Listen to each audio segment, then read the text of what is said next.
Mapagpahalang madaling araw po sa inyo lahat mga kapatid. Ngayon po ay oras ng alas 4:07, no?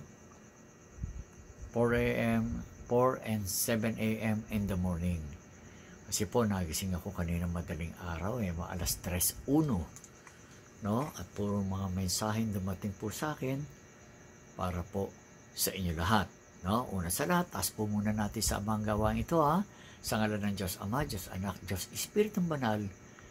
Ama ko, maghari po nawa ang inyong napakabuting kalooban sa amin lahat. Nagpapasalamat po kami sa inyong pagmamahal, pangangalaga sa amin. Nawa, sa araw-araw po na ginagalawan namin, tulungan po kami, Ama, ng inyong buktong na anak na si Jesucristo ang Panginoon sa mga pamamaraan na naayon po sa inyong kalooban. Amen, amen, amen. Sa Diyos Ama, Diyos Anak, sa Espiritong Banal, amen. Mga kapatid, ang mensahe po ng Ama sa akin, no? Kaya sinabi niya po, anak, igawa mo ng mga pananggalang ang iyong mga kapatid laban kay Satanas ng Diablo. Kaya po, pinagpala ng Ama yung mga tao po na nagkaroon po, na galing po sa atin, no? Kasi sunod-sunod po ang mensahe sa akin para magamit niyo po yung mga kasangkapang banal para po panlaban sa mga masasamang espiritu. Kaya pinagpapala po ng Ama yung mga may gamit po na galing po sa atin. Kaya mga kapatid, lalo-lalo na po, no? Dumating din yung sinasabi na Amitiel, no? Nung Amitiel po, at saka yung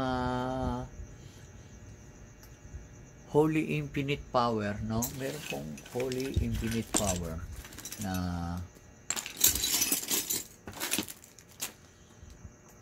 inano ang Ama sa akin. Pero ito muna po, paliwanag ko sa inyo about sa Amitiel. Ang Amitiel po,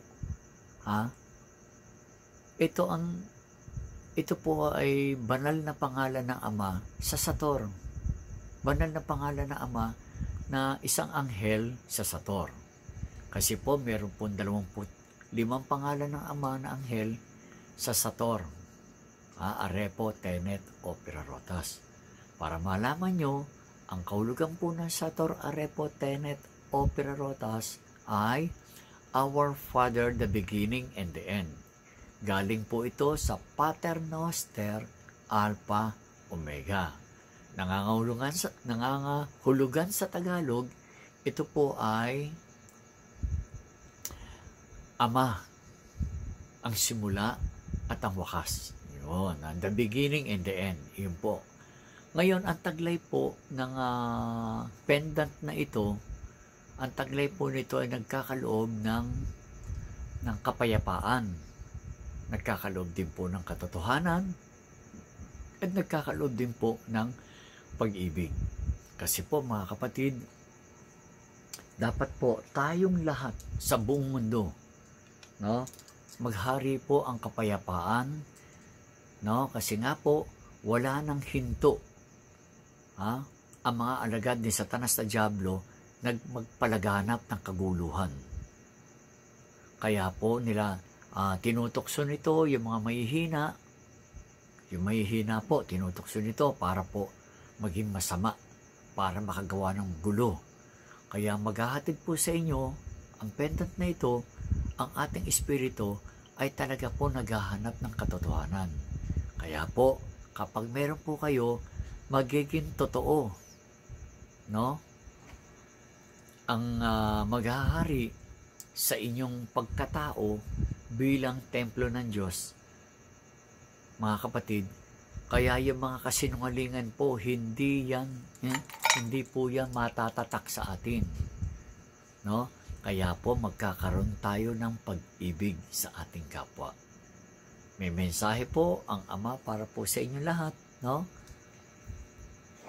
Pagpapalain niya lahat ng tao po na makaka-avail ng protection basta galing po sa inyong lingkod. Ako po si Monsignor Father Jaime Vicente, na buong puso po na talagang handang maglingkod sa inyong lahat. Kung sakali po mga kapatid na meron ng pong tatalikod sa mga gamit pong ito po ay natatatakan ng sinasabing 666. Kasi nga po, ang kabutihan magpakailang paman, hindi po nawawala ang kalakasan. Tandaan nyo, maraming tao po na magsasabi na ang gamit na pinagawa sa akin ng Ama ay wala yan, mahina yan. Huwag po kayong maniniwala doon mga kapatid. Tandaan nyo, matagal nang ginagawa ni Satanas yan. Yung mga taong malapit sa Diyos, lagi nila sinasabing sila yung Diyos. Sila yung mataas. Sila po Kaya mag-iingat po tayo sa mga ganyang tao. No? Yung kanilang mga paanyaya, huwag po natin pakikinggan. No? Inilalayo niya kayo sa kabutihan. Kaya kung nasa kabutihan kayo, manatili po kayo. Dahil sinabi ng Ama, siya ang kabutihan. God is good all the time. Kaya all the time, God is good. Pag sinasabi po ng mga alagad ni Satanas na Diablo na huwag kayong maniwala sa good, huwag kayong maniwala sa kapangyarihan na binigay ng Diyos sa lahat ng bagay na yan, sa kanila kayo maniwala, mag-iingat po. Makikita natin ang tunay, no, ay nanggaling sa Diyos Amang makapangyarihan sa lahat. Magandang umaga po, pagpalain po kayo lahat mga kapatid. Mahal na mahal ko po kayo lahat. Iingat po tayo lagi mahalin natin ang ating kapwa araw-araw. I love you all. Sige po, sa susunod po muli.